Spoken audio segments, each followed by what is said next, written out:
Hello, good evening, everybody. Good Good evening. evening. Uh, Welcome to today's presentation.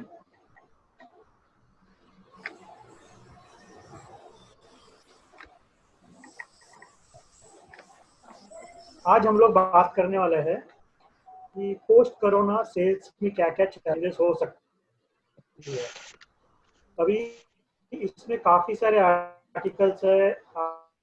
आप अगर Google पे जाओगे तो बहुत सारे अलग-अलग कंपनीज के प्रेजेंट देख के और अपना एक्सपीरियंस के हिसाब से मैंने कुछ स्लाइड्स बनाई हैं। एकदम सिंपल और शॉर्ट में है ताकि अपने को देखिए हम लोग सब लोग सेल्स के बारे में जानते हैं, मार्केटिंग के बारे में जानते हैं। हम लोग ऑलरेडी इस फील्ड में काफ़ी समय से है, तो अपने लिए ये कोई नई बात नहीं है। खाली ये है कि जो सिचुएशन है वो नहीं है आज की तारीख में। बाकी जो भी कंसेप्ट है सेल्स में ये पहले से चलते आ रहे वही कंसेप्ट है। खाली इसमें एक ये देखा है मैंने कि हम लोग अलग अलग सिचुएशन के हिसाब से कहीं कहीं कोई एक कंसेप्ट को पकड़ के हम लोग उस पर काम करते हैं, फिर कभी कभी हम लोग दूसरे कंसेप्ट से काम करते हैं। तो इसी तरह से सिचुएशन जैसी होगी वो हिसाब से we prioritize certain actions, that is basically sales. Let us start our presentation now. कोविड-19 ये हम लोग अभी पिछले 2 महीने से लॉकडाउन में बैठे हैं। तो इसमें क्या है कि अभी ऐसे लग रहा है कि सब कुछ बंद है, पता नहीं कभी चालू होगा। कोई बाहर नहीं जा पा रहा है, ऑफिस सब बंद है, फैक्ट्रीज भी काफ़ी समय तक बंद थी। तो ये जो भी था ये सब चीज़ जो वेरिएबल्स है वो सब अननोन है। ये हमारे लिए नया है, ये हमारे साथ में पहले कभी नहीं हुआ है। जैसे कि अभी मान लो कि मेरा एज 53 है, मेरे लाइफ टाइम में तो ये फर्स्ट टाइम ऐसे हुआ है कि लॉकडाउन जैसा कोई चीज हुआ है और काम धंधा सब कुछ छोड़ के हम लोग घर में बैठे हैं। और शायद सबके साथ भी यही है क्योंकि हम लोग का सबका एज ग्रुप लगभग सेम है। अभी आज के तारीख में ये जो अननोन वेरिएबल्स है इसमें से अगर अपने को बाहर आना है तो as managers, as sales person, as senior leaders of our businesses हमको क्या जरूरी है। एक तो क्या है कि अपनी ability to observe what is going on. कुछ लोग आपने देखा होगा कि उस दिन जैसे हम लोग ने फर्स्ट डे बात की तो लोगों ने कहा, कामली साहब ने भी प्रेजेंटेशन में आपने बताया कि हमारे यहाँ पे अचानक पीपीई का डिमांड आया। तो ये पीपीई किसी को पता भी नहीं था। इनफैक्ट मार्च एंड तक किसी को नहीं था पीपीई का मतलब क्या है। लेकिन अचानक से एक प्रोडक्ट का डिमांड इस तरह से आया और काफ़ी लोगों ने आपने सुना भी होगा, न्यूज़ में भी देखा होगा कि पीपीई का डिमांड बढ़ने से बहुत सी कंपनीज ऐसी है कि जिन्होंने पीपीई बनाना शुरू कर दिया। तो ये जो है ये हम लोग अगर ऑब्जर्व करते हैं कि कुछ चेंजेस हुए हैं और जो इमीडिएटली उसको अडॉप्ट करते हैं उनको उस चीज़ में सक्सेस होने में टाइम नहीं लगता है। तो इस तरह के अलग अलग जो चैलेंजेस आज के तारीख में कोविड के वजह से है उसके कुछ 7 चैलेंजेस हमारे सामने में अभी आज बात करेंगे हम लोग कि इसमें क्या क्या मेन चैलेंजेस अपने लिए आ सकते हैं और क्या क्या हमको करना चाहिए। तो एक एक्शन प्लान है, 7 पॉइंट्स हम लोग यहाँ डिस्कस करेंगे आज। सबसे पहला पॉइंट है यूजिंग ऑफ सोशल मीडिया। देखो आज तक हम लोग व्हाट्सएप यूज करते हैं, इंटरनेट यूज करते हैं, अलग अलग कंपनीज में एसएपी यूज होता है, अलग अलग कम्युनिकेशन होते हैं, अलग अलग कंपनीज के अलग अलग ऐप्स होते हैं। बहुत सारे आज कंज्यूमर कंपनीज है उनके पास में उनके खुद के बनाए हुए कुछ ऐप्स होते हैं जिसकी वजह से वो कम्युनिकेट करते हैं। जैसे आप एशियन पेंट लो या पीडीलाइट लीजिए, ये जो बड़े बड़े हिंदुस्तान लीवर है इनके अपने सेल्स पीपल के लिए they have got own apps और वो जाके मार्केट से ऑनलाइन इंफॉर्मेशन वगैरह ये उसमें फीड करते हैं। और एक टीम होती है जो ये पूरा मॉनिटर करती है और उसको अलग अलग तरीके से इनको हर बार उसको फीडबैक देते रहती है, क्या करना चाहिए, कैसे करना चाहिए, कौन सा इस पे टारगेट करना चाहिए। अगर कोई डीलर का सेल बढ़ रहा है, सीजनल वेरिएशन है, तो ये सब चीज़ हमको पता है। लेकिन आज के तारीख में इम्पोर्टेंट क्या है कि सोशल मीडिया यूज़ करके, करंट ये यूज़ करके हमको अपने, क्योंकि हम लोग सोशल डिस्टेंसिंग में है, आज सब लोग लॉकडाउन में है, तो आज अगर मेरे पास कम्युनिकेशन करने का जो जरिया है वो खाली व्हाट्सएप है, टेलीफोन है, या जूम के जरिए हम अपने कस्टमर के साथ बात कर सकते हैं। तो आज के तारीख में कस्टमर के साथ में बात करना इम्पोर्टेंट है, लेकिन क्या बात करना जरूरी है, ये नहीं कि बिजनेस के बारे में, लेकिन ये कि एक उनको कंसर्न दिखाना है, भाई आप कैसे है, आप सचमुच सब सेफ है, या आपके साथ में क्या हो रहा है, आपकी फैक्ट्री चल रही है, या आपके यहाँ पे कुछ प्रॉब्लम्स है। तो ये सब चीज जब भी आप उनके साथ में डिस्कस करते हो, these are called non selling communications. एक एम्पैथी हम लोग कम्युनिकेट कर रहे हैं, जिससे एक पॉजिटिव फीडबैक, एक इमोशन हम लोग लोगों के साथ एक बिल्डअप करना चाहते हैं, उनके साथ में कनेक्ट करना चाहते हैं, कि जिसमें वी कनेक्ट विद देम, कि खाली हम लोग बिजनेस की बात नहीं कर रहे।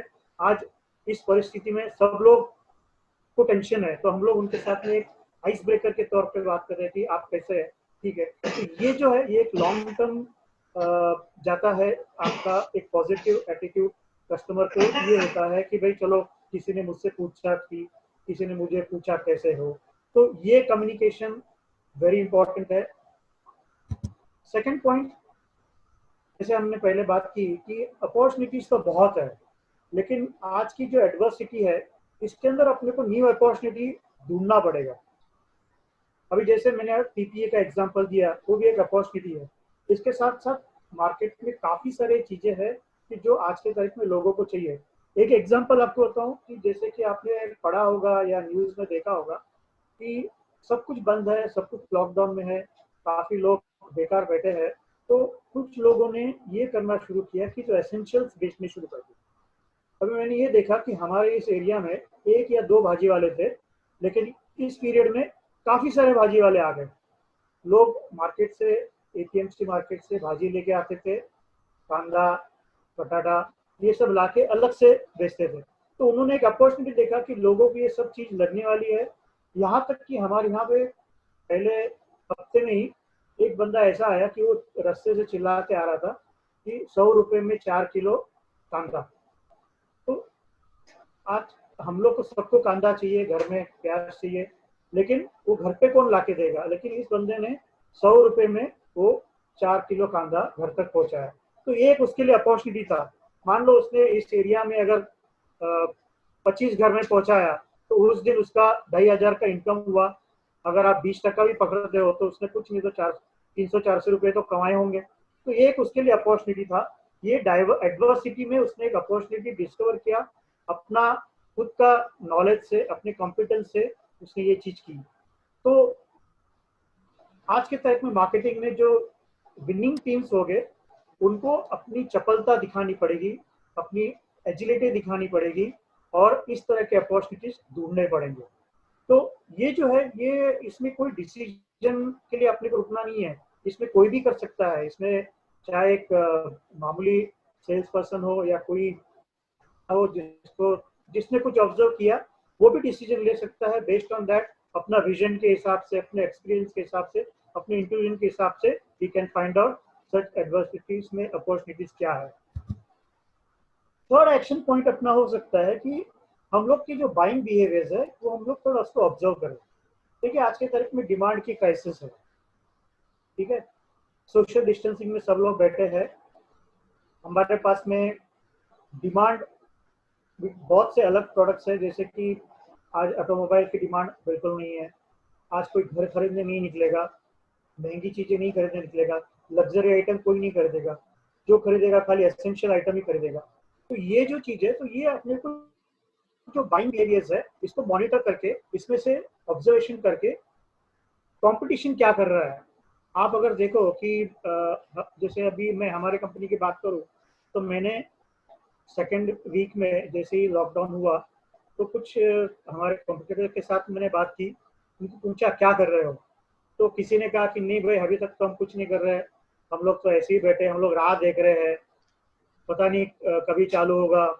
किसी ने कहा कि भाई हमने तो खाली जो भी हैंड वॉश और सैनिटाइजर्स है, इनके लिए हमने रेंज चालू कर दी है, हमारे पास में कुछ छोटे मोल्ड्स है, हमने वो बनाना चालू कर दिया है। किसी ने कहा कि मेरे पास भी इंक्वायरीज खाली हैंड वॉश के और छोटे कंटेनर्स के लिए आ रहे, तो हमने वो मशीन खाली चालू कर। तो इस तरह से जब तक आप ऑब्जर्व नहीं करोगे, आपके बाइंग बिहेवियर्स लोगों के ऑब्जर्व नहीं करोगे, तब तक आपको आइडिया नहीं आएगा कि आपको करना क्या है। तो ये सभी चीजें जो है ये इम्पोर्टेंट है कि ये this should be supplemented with data कि भाई क्या है, सचमुच इसका डिमांड है क्या, सचमुच ये चल रहा है क्या, या खाली लोग बात कर रहे हैं, इसकी डिमांड क्या है। तो ये हमको ऑब्जर्व करके इसमें अपॉर्चुनिटी ढूंढने की जरूरत है। Next point is automation. देखो आज की तारीख में जैसे मैंने कहा कि हम लोग अलग अलग तरीके से ऑटोमेशन में ऑलरेडी थे, लेकिन अगर आप एक सर्वे के हिसाब से देखा जाए तो जो B2B कंपनीज है उसमें ऑटोमेशन ज़्यादा नहीं है, उसमें खाली 30 से 40% कंपनीज ही क्योंकि वहाँ पे क्या होता है कि B2B में हर कस्टमर की रिक्वायरमेंट अलग होती है। वहाँ पे you need some kind of interaction, some kind of one one response कि जहाँ पे आप कस्टमर का नीड्स अलग अलग है तो आपको आइडेंटिफाई करो, उसके साथ बात करो, सेल्स पर्सन को जाके उसके साथ मिलना पड़ता है तभी जाके वो नीड्स आइडेंट। तो वहाँ पे 100% ऑटोमेशन नहीं होता है। वहाँ पे आप समझो कि 30-40% होता है। आपने मेल भेज दिया, आपने उनको ब्रोशर भेज दिया, आपने उनको कोई एक वीडियो भेज दिया कि ये प्रोडक्ट इस तरह से चलता है। बट यही आप अपोजिट चीज देखो कि कंज्यूमर इसमें 60 to 70% ऑटोमेशन होता है और होते आ रहा है। जैसे कि आज हम लोग जाते हैं कोई भी ऐप में, जैसे कि आप अमेजोन में जाइए, डीमार्ट का साइट जाइए, या ग्रोफर्स में जाइए, बिग बाजार में जाइए, वहाँ पे 100% आप उन्होंने वेबसाइट बना के रखी है, आप वहाँ जाइए, अलग अलग चीज दिखाते हैं और उसको खरीद लीजिए, कार्ट में डाल लीजिए, पेमेंट करके बाहर आ दीजिए, जो डिलीवरी टू यू। तो ये उन्होंने ऑटोमेशन पूरा किया है। डीमार्ट आपके घर में आपके स्क्रीन पे आपको अवेलेबल है। तो ये जो है उनका, but same thing is not true with B2B। तो यहाँ पे एक पूरी बड़ी अपॉर्चुनिटी है कि हम लोग और 60% अपने पास अपॉर्चुनिटी है B2B में कि हम लोग ऑटोमेशन कर सकते हैं। ठीक है, बिकॉज आज के तारीख में ये है कि हम लोग सब लोग घर में बैठे हैं, हम लोग के पास में लिमिटेड रिसोर्सेस है टू कम्युनिकेट विद पीपल। तो ये चीज के लिए बहुत लंबा स्कोप है और ये जरूरी हो गया है कि आज की तारीख में this is a different dimension we need to add to our sales channel. अभी जैसे कि लॉकडाउन हुआ, एक हफ्ता, 2 हफ्ता, 3 हफ्ते के बाद में धीरे धीरे गवर्नमेंट ने कुछ रिलैक्सेशन किए, कुछ उन्होंने बोला कि नहीं अभी आप कर सकते हो। तो ये जो इम्पैक्ट था पहले 2 हफ्ते का, 3 हफ्ते का, ये इतना ज्यादा था कि काफी कंपनीज का किसी का रॉ मटेरियल नहीं आ सकता है, किसी के पास कोई यूटिलिटी अवेलेबल नहीं है। जैसे हमारे केस में हमारे पास में स्टॉक्स काफी रह गए थे, स्टॉक्स डेड हो गए थे। तो क्योंकि मार्च तक हम लोग का चल रहा था, मार्च में अचानक बंद हो गया, तो हमने किसी के लिए माल बना के रखा था, उन्होंने नहीं लिया। किसी ने ऑर्डर्स प्लेस किए थे, ऑर्डर्स वो लोग कमिटमेंट उठा नहीं पाए। तो ये जो था ये इमीडिएटली जैसे ही लॉकडाउन खत्म हुआ या कुछ सहूलत मिला तो हमको इसमें से रिकवरी होना बहुत जरूरी है। जहाँ पे स्टॉक्स है, जहाँ पे कोई प्रोडक्शन आधा है, तो इसको इमीडिएटली एक स्ट्रेटेजी बना के जितना जल्दी आप रिकवर कर सकते हो ये स्ट्रक्चर करके अडाप्ट करके हमने किया। इसके लिए हम लोग ने मीटिंग किया हमारे प्रोडक्शन वालों के साथ में, परचेज वालों के साथ में, और कस्टमर्स के रिक्वायरमेंट सब लोगों ने कहा कि नहीं मुझे ये नहीं, ये अर्जेंट है। तो हमने ठीक है कहा ये हमारे पास में, जैसे कि हम लोग केटर करते हैं एडिबल ऑयल को, तो मेरे पास में एक कस्टमर है धारा करके जिसका 5 लीटर का कंटेनर मैं बना रहा था, लेकिन मेरे पास में वो कंटेनर का मार्च एंडिंग की वजह से मैंने ज्यादा उसका स्टॉक नहीं किया था। लेकिन ये हुआ कि उन्होंने कहा कि अभी हम लोग रिन्यू नहीं करेंगे, अभी हम लोग सेम ऑर्डर कंटिन्यू करेंगे, नया टेंडर नहीं आएगा। तो उन्होंने इमीडिएटली बोल दिया कि नहीं आप और 50,000 कंटेनर हमको बनाइए। तो ये जो है 50,000 कंटेनर बनाने के लिए मास्टर बैच वाला ने कहा कि अभी मेरे पास स्टॉक नहीं है, मुझे इसका प्रोडक्शन करके आपको देना होगा। तो ये सभी चीजें को अडॉप्ट करके इसमें से कितना जल्दी आप रिकवर कर सकते हो ये जानना बहुत जरूरी था, और ये हमने इसको एनालाइज करके कस्टमर का जो भी रिक्वायरमेंट था वो हिसाब से हम लोग ने इमीडिएटली, क्योंकि क्विक एक्शन होना बहुत जरूरी था। और काफी सारी चीजें हमारे लिए सरप्राइजिंग थे कि जैसे कि हमने नहीं सोचा था कि धारा कंटिन्यू करेगा। उसने कहा था कि आप नए ऑर्डर्स, आप हम लोग तो टेंडर के लिए नए रेट्स कॉस्टिंग ढूंढ रहे थे। तो ये सब चीजें इस तरह से रिकवरी की स्ट्रेटेजी इमीडिएटली होती है। फिर है इनोवेशन और फ्रूगल मतलब जैसे कम से कम खर्चे में क्या इनोवेट हम कर सकते हैं। अभी आपने देखा होगा कि जैसे ये लॉकडाउन हुआ या सैनिटाइजेशन का और ये सब चीजें लोगों ने कहा कि ये करनी चाहिए, कंपनीज को इस तरह से ये करना चाहिए। तो हमने देखा कि वो स्कैनर चाहिए, थर्मोमीटर, वो हम लोग के पास नहीं था, तो हमको अरेंज करना पड़ा। सैनिटाइजेशन के लिए, हैंड वॉश के लिए हमको अरेंज करना पड़ा। फिर एक एरिया हमने डिमार्केट किया जैसे सोशल डिस्टेंसिंग के लिए। तो ये जो सारी चीजें थी, ये धीरे धीरे धीरे धीरे हमको करनी पड़ी। तो ये एक इनोवेशन का ही पार्ट था, जहाँ पे हमने ये किया कि हमारे पास में एक टैप वाला 15 लीटर का बर्मी था, हमने उसके अंदर पानी भर के रख दिया और उसके बाजू में हमने हैंड वॉश का एक रख दिया, ताकि लोगों को गेट के पास हाथ धोने के लिए कुछ मिल जाए। तो ये सारी चीजें करनी पड़ती है, और ये सब इनोवेशन हमको इस कॉन्टेक्स्ट में, किसने सोचा था कि हम लोग एक 15 लीटर का टैप वाला बर्नी गेट पे रखेंगे? नहीं, तो ये सारी चीजें जो है एक तरह से इनोवेशन है, जो सिचुएशन के डिमांड के हिसाब से हमको करनी चाहिए। अभी इसके अंदर जो है कॉम्पिटेंस बहुत जरूरी है। तो जो भी है हमने कॉम्पिटेंस अपना यूज किया, तो उसके साथ साथ ट्रस्ट, ऑटोनॉमी, ट्रांसपेरेंसी और एक कम्युनिकेशन बात करना जरूरी था कि जिसको जो आइडिया आई। अभी हमारा एक कस्टमर है जो हमसे 30 लीटर का कंटेनर लेता है और 50 लीटर का कंटेनर लेता है, और वो हाइपो के लिए यूज करता है। अभी कुछ दिनों पहले तक हाइपो किस लिए होता है वो भी हमको पता नहीं था, लेकिन हमने उसने हमसे कहा कि मुझे इसका बहुत डिमांड है, मुझे इसको सप्लाई करना है। तो हमने उससे बात की क्यों सप्लाई करना, तो नहीं अभी आज के तारीख में कोरोना को मारने के लिए यही एक सैनिटाइजेशन का तरीका है। तो हमने बोला ठीक है, हमको भी एक 50 का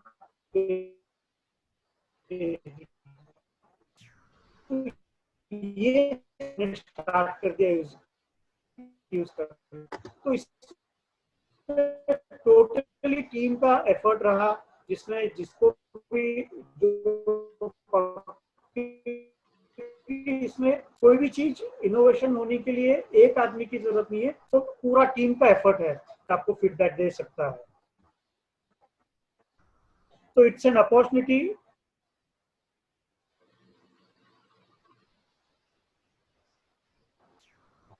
हेलो, हाँ कट हो नरेश, गया? क्या हुआ? एक मिनट, नेट का प्रॉब्लम है। एक हाँ, सेकंड। वो आपका आवाज भी ब्रेक हो रहा था बीच हाँ, में। फिर 7 पॉइंट आता है, continuous recalibration of efforts and approach. अभी आप देखोगे हार्वर्ड का एक रिव्यू है, जिसमें 4700 पब्लिक कंपनीज को इन्होंने 3 साल के लिए रिसेशन के पीरियड में स्टडी किया, और इसमें इन्होंने ऐसा देखा कि 21% of companies that opted for a focus on prevention. Prevention in the sense कि रिसेशन के टाइम पे कंपनीज का ये एटीट्यूड होता है कि हम लोग कॉस्ट कटिंग करेंगे, कॉस्ट कटिंग करेंगे, कॉस्ट कटिंग। और कुछ कंपनीज ऐसे होते हैं कि वो फोकस करते हैं कि हमको अपॉर्चुनिटीज, तो they are not bothered about cost cutting, but there, जैसे आपने न्यूज में पढ़ा होगा कि एशियन पेंट ने अपने वर्कर्स को या अपने लोगों के लिए सैलरी बढ़ा दी। अभी ये समथिंग डिफरेंट है, ठीक है, but that is their strategy. They are continuously putting efforts so that they want to be different from their competitors. तो ये चीज हमने देखी। तो ऐसे आप देखोगे तो इसमें 37% कंपनीज ऐसे थे कि जिन्होंने अपॉर्चुनिटीज पे फोकस किया, एंड जिन्होंने कॉस्ट कटिंग किया, जब भी रिसेशन पीरियड खत्म हुआ तभी वो कंपनीज वेर नो लॉन्गर, मतलब उनका कॉस्ट कम नहीं था, and they were way beyond their competitors, क्योंकि उन्होंने खाली फोकस किया cost saving, and they lost the opportunity जो दूसरे लोगों ने उतना पीरियड में उतना एफर्ट्स अपॉर्चुनिटी में लगाया। तो ये बहुत जरूरी होता है। और जैसे आपको पता है कि हम लोग जो कंपनीज में काम कर रहे हैं, these are basically owner driven company.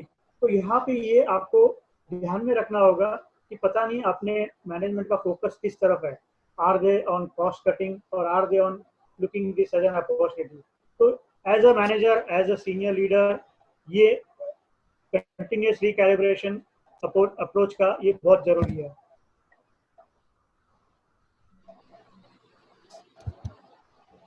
Last 5 minutes है नरेश सर। हाँ, लास्ट। अभी जैसे कि आपने देखा कोविड में इकोनॉमी जो रहेगा तो बहुत अलग रहेगा, ठीक है। जो हमको पता है उसको हट के, उसको छोड़ के कुछ ना कुछ होगा। और जो डिपार्टमेंट सबसे ज्यादा इसमें अफेक्ट होने वाला है, चेंज होने वाला है, that is marketing and sales. क्योंकि भले कंपनी चालू है नहीं हो, you need people to sell, you need people to demand generation के लिए आपको लोग चाहिए, और ये एफर्ट्स जो होते हैं वो सेल्स एंड मार्केटिंग टीम करती है।